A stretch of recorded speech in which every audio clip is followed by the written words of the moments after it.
Nagsisimula ang pelikula sa pamamagitan ng pagpapakita ng kapaligiran sa isang sariwang merkado ng isda, kung saan dalawang lalaki, si Kang Dong-chol at ang kanyang matalik na kaibigan, si Chun-sik, ay naglalabas ng mga sariwang kahon ng isda. Pareho silang nagtatrabaho bilang mga supplier ng sariwang isda at nakikitang naghahatid ng mga order sa ilang mga ngalakal ng isda sa merkado. Hindi nagtagal, nagkaroon ng kaguluhan na dulot ng ilang lalaki mula sa kinatawan ng Merchant Union na naniningil ng mga bayarin sa pagpapanatili ng merchant dahil sa pagkakautang. Makikita ang isang kinatawan ng unyon na nagtutulak at nagsasabi sa mga ngalakal na umalis kung hindi siya magbabayad. Si Chun-sik, nang makita ito, ay nagreklamo kay Dong-chol na hindi pa nababayaran ng mga kinatawan ng Merchant Guild ang kanilang sahod. Gayunpaman, habang nilalampasan ng grupo sila Chun-sik at Dong-chol, yumuko sila bilang paggalang. Hindi nagtagal, nakatanggap si Dong-chol ng tawag sa telepono mula sa isang lalaki, at pareho silang nagmamadaling puntahan ang lalaki. Pagkatapos ay nakilala ni na Dong-chol at Chun-sik si Chairman Park at isang lalaking nagngangalang Lee na gustong mag-alok ng pamumuhunan sa Dong-chol Crab. Pagkatapos makita ang mga alimango kung saan mamumuhunan, sa wakas ay interesado na sina Dong-chol at Chun-sik na ay invest ang kanilang pera sa Lee at Chairman Park. Samantala, ang asawa ni Dong-chol na si Jisoo ay nakikitang nagpapakain at nakikipag-usap sa isang matandang lalaki sa isang nursing home. Bukod sa pagtatrabaho sa isang nursing home, nagtatrabaho si Jisoo sa isang restaurant para kumita ng karagdagang pera. Dahil abala siya sa kanyang trabaho, kaka-dinner lang ni Jisoo sa kotse nang umuwi siya kasama ang asawa. Sa pag-uwi, ibinalita ni Dong-chol sa kanyang asawa ang tungkol sa puhunang alimango na iniaalok sa kanya. Gayunpaman, agad na binalaan ni Jisoo ang kanyang asawa dahil ilang beses na silang nalinlang ng mga mapanlinlang na pamumuhunan. Samantala, isang grupo ng mga gangster at nagpapautang na pinamumunuan ni Gi-tae ang sumusubok na puwersahang buksan ang pinto sa isang apartment. Matapos matagumpay na mabuksan ang pinto, sinimulan ni Gi-tae at ng kanyang grupo na pahirapan ang nakatira sa apartment, isang katanghali ang lalaki na nagngangalang Kim, na hindi makabayad ng kanyang utang kay Gi-tae. Nang papatayin na ni Gi-tae si Kim para makuha ang kanyang pera sa insurance, ang anak ni Kim, si Soo-young, ay dumating sa lugar at laking gulat niya nang makita si Gi-tae at ang kanyang mga tauhan na nagpapahirap sa kanyang ama. Si Gi-tae, na naakit kay Soo-young, ay agad na kinuha siya bilang utang na pantubos.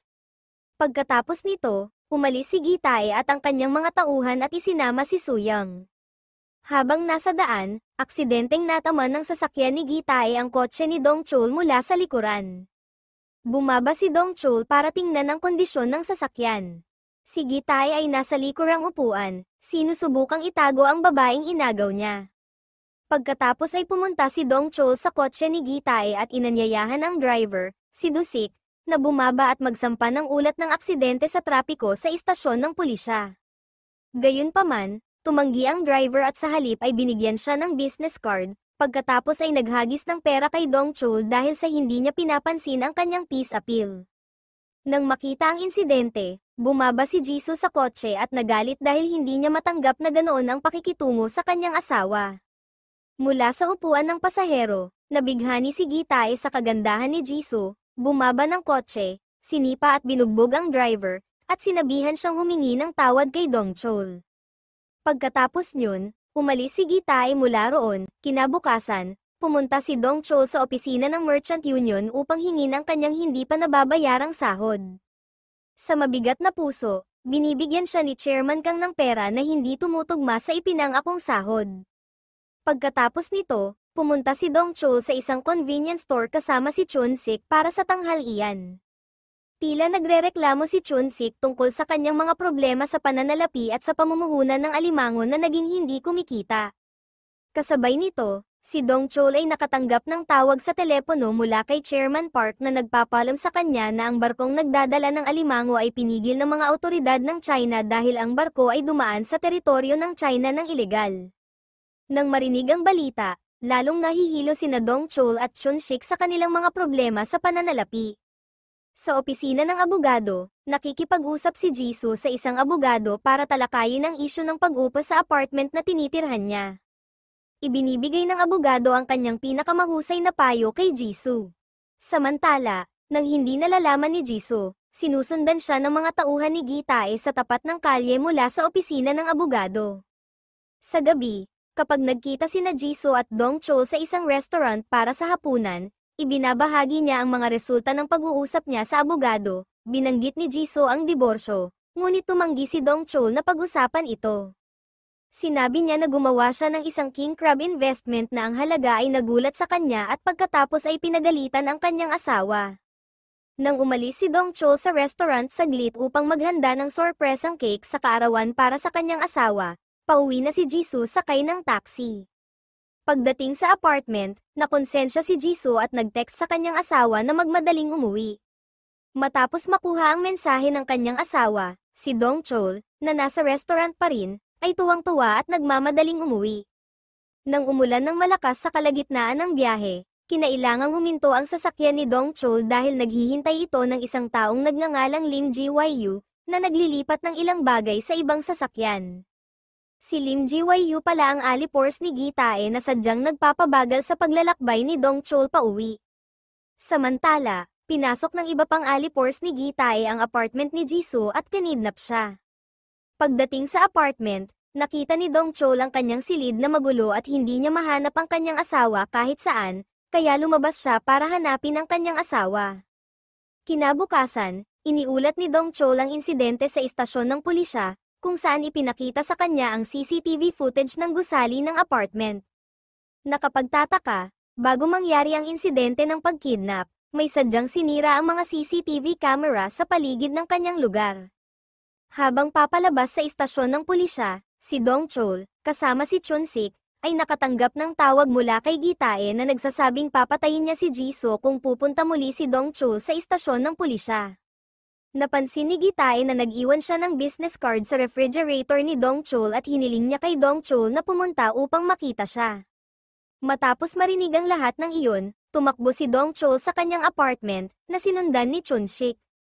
Pagkatapos, pumasok si Dongchul sa isang restaurant para makipagkita kay Gitae habang hinihintay siya ni Chun-sik sa kotse. Matapos maghintay ng mahabang panahon, nakatanggap siya ng tawag sa telepono mula kay Gitae, na hayagang humiling kay Dongchul na ibenta ang kanyang asawa sa kanya kapalit ng pera sa isang bag sa harap niya. Dahil sa pagkadismaya, dinala ni Dongchul at Chun-sik ang pera sa istasyon ng pulis at i-report si Gitae.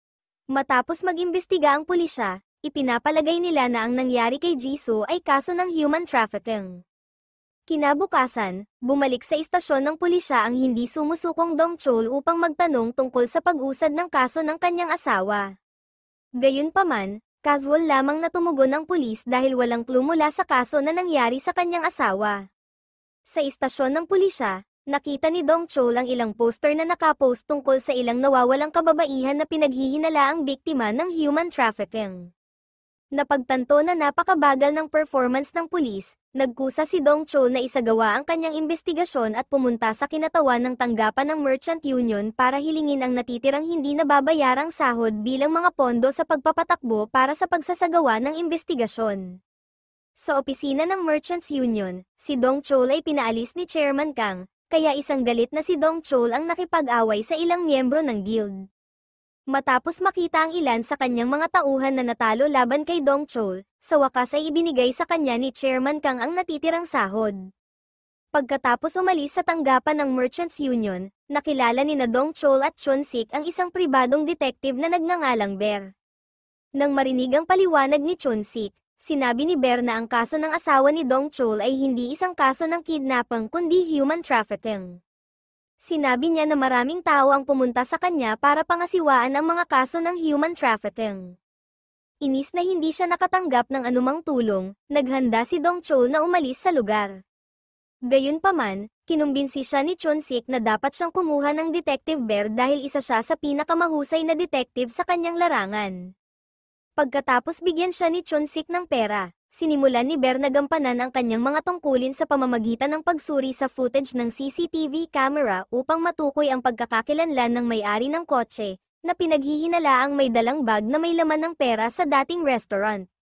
Sa wakas ay nakakuha sila ng impormasyon na ang may-ari ng kotse ay isang lalaking nagngangalang Choi Man-sik. Pagkatapos ay pumunta sila sa bahay ni Choi Man-sik, at pagkatapos siyang tanungin, Sa wakas ay ibinunyag ni Mansik na ibinenta niya ang kanyang numero ng lisensya ng kotse sa isang bookie dahil nalulong siya sa pagsusugal sa lugar ng bookie. Pagkatapos noon, pumunta sila sa lugar ng pagsusugal na tinutukoy ni Mansik. Sa lugar ng pagsusugal, hiniling ni Dong Chol at ng kanyang mga kaibigan na makipagkita sa may-ari ng lugar ng pagsusugal. Dahil nagtatanong siya ng ilang tanong para makahanap ng isang tao, pinaghihinalaan ng may-ari ng kasino si Dong Chol at ang kanyang dalawang kasama ay mga detective at tinawag ang kanyang mga tauhan para salakayin sila. Sa kabutihang palad, nagawang talunin sila ni Dong Chol ng paisa-isa, kaya't sa wakas ay ibinigay sa kanya ng may-ari ng lugar ng pagsusugal ang impormasyong kailangan niya. Sa gabi, bumisita si Dong Chol sa isang nightclub, ayon sa business card na ibinigay sa kanya ng babaeng may-ari ng establishmento ng pagsusugal. Gayunpaman, luma na ang business card, at nagbago ang may-ari ng nightclub. Sa kanyang pag-uwi, nakita ni Dong Chol ang isang lalaking naglalabas ng magagandang babae mula sa kotse. Pagkatapos nilang makapasok sa nightclub, curious si Dong Chol tungkol sa kotse at sumilip sa bintana ng kotse. May nakita siyang business card sa kotse, nakamukha ng nakita niya sa refrigerator ng kanyang apartment. Naaalala ni Dong Chol na ang mukha ng lalaki ay katulad ng mukha ng taong hamarang sa kanyang paglalakbay noong siya ay babalik sa kanyang apartment. Nang bumalik na si Lim Ji-wyu sa kanyang sasakyan, lumapit si Dong Chol at hiniling siyang lumabas ng kotse. Lim Ji-wyu, napagtanto na si Dong Chol ay dumating para magtanong tungkol kay Gi-tae, agad siyang tumakbo palayo. Sinubukan ni Dong Chol na pigilan siya sa pamamagitan ng pagsira sa window pane, ngunit sa wakas ay nakatakas siya.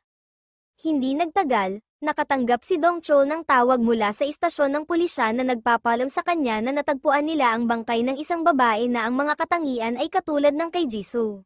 Nagmamadaling pumunta si Dong Chol sa istasyon ng pulisya, at pagkatapos suriin ang mga larawan ng police detective, kinumpirma niya na ang babae sa larawan ay hindi si Jisoo. Kasabay nito, tiningnan ng isa pang kasamang detective ang kanyang computer at sinabing ang bangkay na natagpuan nila ay kay Lee Yeon-jong, isang babae na naiulat na nawawala 2 taon na ang nakakaraan. Pagkalipas ng ilang araw, nakatagpo sina Dong Chol at Chun Shik si Bear sa isang cafe. Batay sa mga resulta ng pagsisiyasat ni Bear, ang asawa ni Lee Yeon-jong, si Choi Jun-yeon, ay sumuko pagkatapos matagpuan ang bangkay ng kanyang asawa dahil nakonsensya siya sa pagbebenta ng kanyang asawa sa gang ni Gi-tae. Sa libing ni Lee Yeon-jong, nag-usap sina Dong Chol at Chun Sik kay Choi Jun-yeon. Pagkatapos noon, binigyan siya ni Choi Jun-yeon ng note na maaaring magiging clue para mahanap ni Dong Chol ang kanyang asawa. Nang tinitingnan ni na Dong Chol at Chun Sik ang mga tala ni Choi Jun-yeon sa kotse, biglang nahulog si Choi Jun-yeon mula sa tuktok ng gusali at namatay kaagad. Hindi nagtagal, bumisita si Dong Chol sa opisina ng nagpapautang mula sa business card sa mga talaan ni Choi Jun-yeon. Ang business card ay lumabas na pareho sa natanggap niya mula sa driver na bumangga sa kanyang sasakyan. Pagkatapos ay kinaladkad ni Dong Chol si Do-sik palabas ng kanyang silid at dinala siya sa lugar ni Detective Bear para sa pagtatanong. Sa ibang lugar, lumingon si Gi-tae upang makitang kinaladkad ni Dong Chol si Do-sik palayo sa CCTV camera. Nakipag-video call si Gi-tae kay Dong Chol at ipinakita ang kalagayan ni Jisoo na nakagapos. Sinabihan niya si Dong Chol na patayin si Do-sik kung gusto niyang makitang mabuhay si Jisoo. Nang makita si Jisoo na pinahirapan ni Gi-tae, sinakal ni Dong Chol ang leeg ni Do-sik hanggang sa siya ay malata at mawalan ng malay. Pagkatapos makitang patay si Do-sik, hiniling ni Gi-tae kay Dong Chol na ibalik ang pera kung gusto niyang palayain si Jisoo. Kapag tapos na ang tawag, ginaising ni Dong Chol si Do-sik, na nahimatay lang, at humingi ng higit pang impormasyon mula sa kanya. Nagsimulang magplano si Dong Chol na nakawin pabalik ang pera ni Gi-tae sa istasyon ng pulis. Pagdating nila sa istasyon ng pulis, sina Bear at Chun Sik ay nagbabalat kayo bilang mga tagayusig. Gayunpaman, hindi natuloy ang kanilang plano nang magsimulang maghinala ang pulisya sa kanilang mga galaw hanggang sa itutok ng pulis ang kanyang baril ang dalawa. Dahil alam niyang nalantad ang pagbabalat kayo ng kanyang dalawang kaibigan, nagkusa si Dong Chol na pasabugin ang kotse ng isa sa mga police detective para makaabala. Sa wakas, nakatakas sila dala ang pera. Sa isang lugar, nakitang banihag ni Gi-tae at ng kanyang mga lalaki ang ilang babae na mga biktimang kanidnap. Galit na galit si Gitae kay Lim Ji-wyu at pinalo siya ng baseball bat dahil sa pangmamalastiya sa isa sa mga babaeng nagtangkang tumakas. Hindi nagtagal, nakatanggap si Gitae ng salita mula kay Dong Chol na nagawa nilang maibalik ang pera.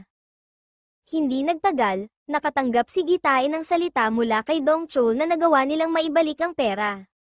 Nang marinig ito, iniimbitahan niya si Dong Chol na salubungin siya sa kanyang pinagtataguan.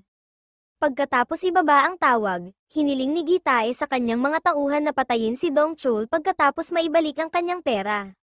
Kasabay nito, maliwanag na ipinaalam ni Dong Chol sa pulisya ang lokasyon ng pakikipagkita niya kay Gitae.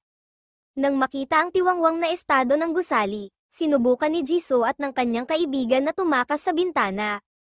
Sa kasamaang palad, si Jisoo lang ang nakatakas dahil nahuli ni Lim Ji-wyu ang kanyang kaibigan matapos makarinig ng kaguluhan mula sa silid kung saan sila nakakulong. Si Jisoo, na nakalabas, hinarang ang isang taxi na dumaan sa lugar at hiniling na dalhin sa istasyon ng pulis. Nang malapit na silang makarating sa istasyon ng pulis, na-stop ang taxi sa traffic, kaya nagkusa si Jisoo na lumabas at tumakbo papunta sa police station. Gayunpaman, isang kotse ang huminto sa isang sandang daan, at si Gitae ay lumabas upang saluhin siya. Pagdating sa lugar ng pagpupulong, tinalo ni Dong Chol ang mga tauhan ni Gitae. Si Lim Ji-wyu, na nasa isang silid, ay nakarinig ng kaguluhan sa labas at nagmamadaling lumabas upang tingnan ang mga bagay-bagay, ngunit sa halip ay siya ang nabugbog ni Dong Chol. Samantala, pinalaya ni Naber at Chun-sik ang mga kinidnap na babae, na ililipat sa isa pang hideout. Hindi nagtagal, dumating ang pulis sa lugar at inaresto ang mga kidnapper. Sa kabilang banda, hinahanap ni Dong Chol ang kanyang asawa, na pinaghihinalaan niyang tumakas matapos makita ang nakabaluktot na trellis window. Habang pauwi, nabangga ni Dong Chol ang kotse ni Gitae na lulan si Jisoo. Si Gitae, na napagtanto na ang sasakyan na nasa harap niya ay si Dong Chol, hiniling sa driver na pabilisin. Hinabol ni Dong Chol ang sasakyan ni Gitae upang pigilan siya hanggang sa mangyari ang pangalawang pagbangga at pinagulong ang sasakyan ni Dong Chol pababa ng burol. Si Gitae pagkatapos ay kumuha ng palakol at tumungo sa kotse ni Dong Chol upang patayin siya. Nang mahuli si Gitae, hinayla siya ni Dong Chol papasok sa kotse, binugbog siya hanggang sa mabaliw, at pagkatapos ay itinapon siya palabas ng sasakyan. Nakaramdam ng pagkabalisa, pagkatapos ay nagkunwaring humihingi ng tawad si Gitae at inamin ang kanyang pagkakamali. Ngunit pagkatapos, bigla niyang inatake si Dong Chol gamit ang isang kutsilyo na maaaring palayasin ni Dong Chol, at binugbog niyang muli si Gitae na walang malay. Pagkatapos ay tumungo si Dong Chol sa kotse ni Gitae para iligtas ang kanyang asawa. Hindi nagtagal, isang ambulansya at pulis ang dumating sa lugar. Ang kaso ng pagkidnap sa mga babae noon ay naging headline ng balita sa lahat ng pambansang istasyon ng telebisyon at naging usapan kahit saan. Bilang karagdagan, iniulat ng isang palabas sa telebisyon na ang barkong may lula ng mga alimango ay pinakawalan ng mga awtoridad ng China at inaasahang darating sa South Korea sa lalong madaling panahon. Sa pagtatapos ng pelikula, ipinapakita sina Dong Chol at Jisoo na bumibisita sa Chun-sik at Bear's Crab Restaurant. Sa lugar na iyon, ipinagdiriwang ni Dong Chol ang kaarawan ni Jisoo sa pamamagitan ng pagkain ng mga crab dish kasama ang kanyang matalik na kaibigan.